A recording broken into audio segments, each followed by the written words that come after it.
Untuk mengetahui bagaimana penyebab kecelakaan maut di Ciamis, kami ajak Anda bergabung dengan AKBP Tony Prasetyo, Kapolres Ciamis. Selamat petang Pak Kapolres.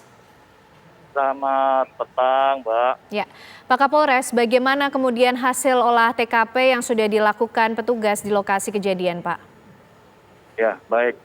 Dapat kami laporkan ke seluruh pemirsa, juga dapat disimak di belakang. Dari pagi kami melaksanakan olah TKP yang tentu saja diasistensi dan dibantu oleh Subdit Gakum Direktorat Lalu Lintas Polda Jabar. Pelaksanaan olah TKP masih berlangsung untuk menentukan penyebab dari terjadinya kecelakaan tersebut. Demikian, Mbak. Tapi fakta-fakta apa kemudian yang setidaknya didapatkan oleh pihak kepolisian, Pak, dari hasil olah TKP yang ada sementara ini? Sementara dari olah TKP berdasarkan keterangan saksi, sementara yang bisa kami ambil keterangan adalah kernetnya, memang menyampaikan pada saat kendaraan bus tersebut turun, sang supir sempat berkata ayak naon, seolah-olah menggambarkan kalau umpamanya si sopir memang tidak bisa mengendalikan kendaraan tersebut. Namun demikian, kami tidak akan menyimpulkan terlebih dahulu, nanti akan kami padu-padankan dengan petunjuk-petunjuk yang lain. Seperti contoh, di TKP memang kami tidak mendapati adanya bekas rem. Jadi memang ada dugaan awal kendaraan tersebut tidak bisa dikendalikan karena rem blong. Tapi kami tetap akan dalami lagi melalui proses penyelidikan, gelar perkara untuk menentukan penyebab pastinya kecelakaan ini. Demikian, Mbak. Artinya begini Pak Kapolres, sempat ada upaya pengereman yang dilakukan oleh sopir bus, kecepatan melintas bus itu sendiri sampai sejauh mana, Pak? Terkait dengan kecepatan atau apakah ada upaya dari sopir tersebut untuk mengerem, ini akan masih kami dalamin. Karena sampai saat ini kami baru bisa bekerja sama dengan pihak perusahaan untuk menghadirkan sang supir.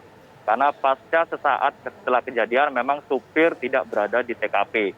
Kami juga sudah koordinasi dengan pihak perusahaan, kami juga sudah bisa mendeteksi dari keberadaan supir.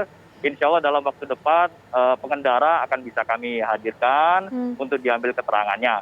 Karena memang ada penyampaian, ada komunikasi sementara bahwa sopir atau pengendara sesaat setelah kejadian memang ada kekhawatiran di masa sehingga dia meninggalkan TKP. Demikian, Mbak. Oke, tapi Pak Kapolres untuk jalur ini sendiri, apakah memang bisa dibilang jalur yang rumit, butuh kehati-hatian yang begitu tinggi, seringkah terjadi kecelakaan di sini, Pak? Secara kontur dapat dilihat juga di TKP bahwa jalanan memang cenderung menurun. Namun bisa dilihat bahwa di TKP, khususnya di TKP, jalan menurun namun tidak terjal. Namun demikian, 300 meter menjelang TKP, memang ada kontur jalan yang sedikit lebih terjal dan sedikit berliku. Apakah itu menjadi salah satu faktor? Ini masih dalam rangka penyelidikan. Oke, termasuk juga mengenai kelayakan mobil atau kendaraan ini sendiri, Pak. Sudahkah juga diperiksa oleh pihak kepolisian? Ya, nanti tentu saja terkait dengan kelayak jalanan dari kendaraan tersebut, nanti kami juga dibantu dengan teman-teman dari Dinas Perhubungan, nanti kami akan evaluasi apakah kendaraan tersebut layak jalan, apakah kendaraan tersebut